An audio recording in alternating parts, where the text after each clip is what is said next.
এখানে তো চাপাচাপির কিছু নাই।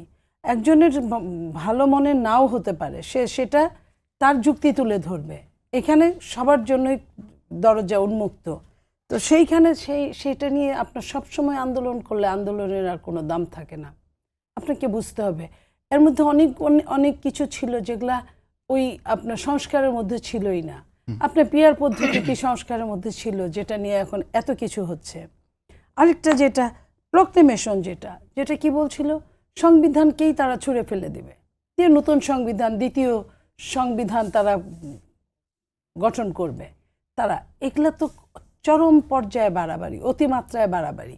সেইখানে আপনার যে রক্ত দিয়ে আপনি নিজে বললেন যে লিখা যে ৭২-এর সংবিধান, সেটা এত লক্ষ লক্ষ রক্তের বিনিময়ে আসছে, সেটাকে আপনি হুট করে আপনার বলা নাই, করা নাই।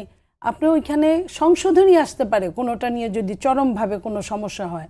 এমন তো কোনো কথা নেই যে সংবিধানে যা লেখা ছিল সেটা একদমই কারো সাথে চলছে না, তা তো না। সংবিধান মানেন না, সেটা হচ্ছে আপনার দোষ, সংবিধানের তো দোষ না।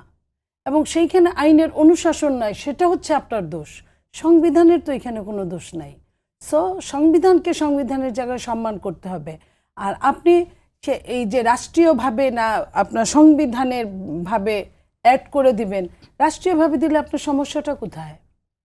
একই তো কথা। এর আগে তো এই ধরনের কোনো কথাই আসে নাই। ৯০ আন্দোলন তো একদম খারাপ হয় নাই, রেজিমও চেঞ্জ হয়েছে, আপনার আন্দোলনও হয়েছে, মানুষও মারা গেছে। বলতে পারেন এই তুলনায় ২৪-এর তুলনায় কম মারা গেছে।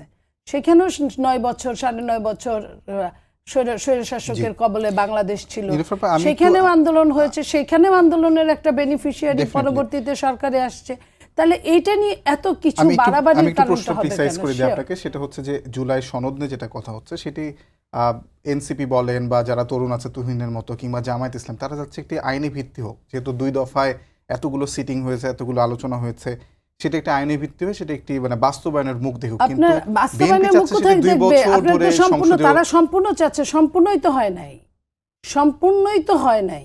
আপনার সম্পূর্ণ না হলে তারা মানবে না, যে কারণে সিগনেচারটা হলো না। সনদের সিগনেচারটা তো হতে পারতো ৩১ তারিখে, পারতো না? সেটা তো হলো না। কিসের জন্য? তারা যেটা যেটা চেয়েছে, যেটা দেওয়া সম্ভব না, সেটাও তাদেরকে দিতে হবে, নইলে সিগনেচার হবে না। সেই নিয়ে আপনার এই আন্দোলন হচ্ছে। এখন ২ বছরের জন্য বিএনপি যেটা বলেছে, বিএনপি একটা সময় চাইতেই পারে, চাইতেই পারে। একটা জিনিস হুট করে আপনি সব কিছুই আপনি ৩ দিনে করবেন, ৩৬ জুলাই আপনারা বলেন, ৩৬ দিনে একটা সরকার কি পালায় যেতে বাধ্য হয়? হয় না। এর মধ্যে অনেক কিছু থাকে। গরম তাওয়াতে আপনি যাই ঢালে দিবেন সেটাই কিন্তু আপনার হয়ে যাবে। কিন্তু তাওয়াটা গরম করতে যে কষ্টটা, যে শ্রমটা, যে ত্যাগটা, আয়নাঘর তো একদিনে হয় নাই, ৩৬ দিনে তো আয়নাঘর হয় নাই, আর আয়নাঘরের ফলাফল হয় নাই। ফলাফল হয়েছে ৩৬ দিন যারা সামনের কাতারে ছিল তাদের জন্মেরও আগে এই আয়নাঘর, কিংবা তারা যখন ছোট ছিল তখন থেকে। তো সেই জায়গায় আপনার ২ বছর বিএনপি চেয়েছে।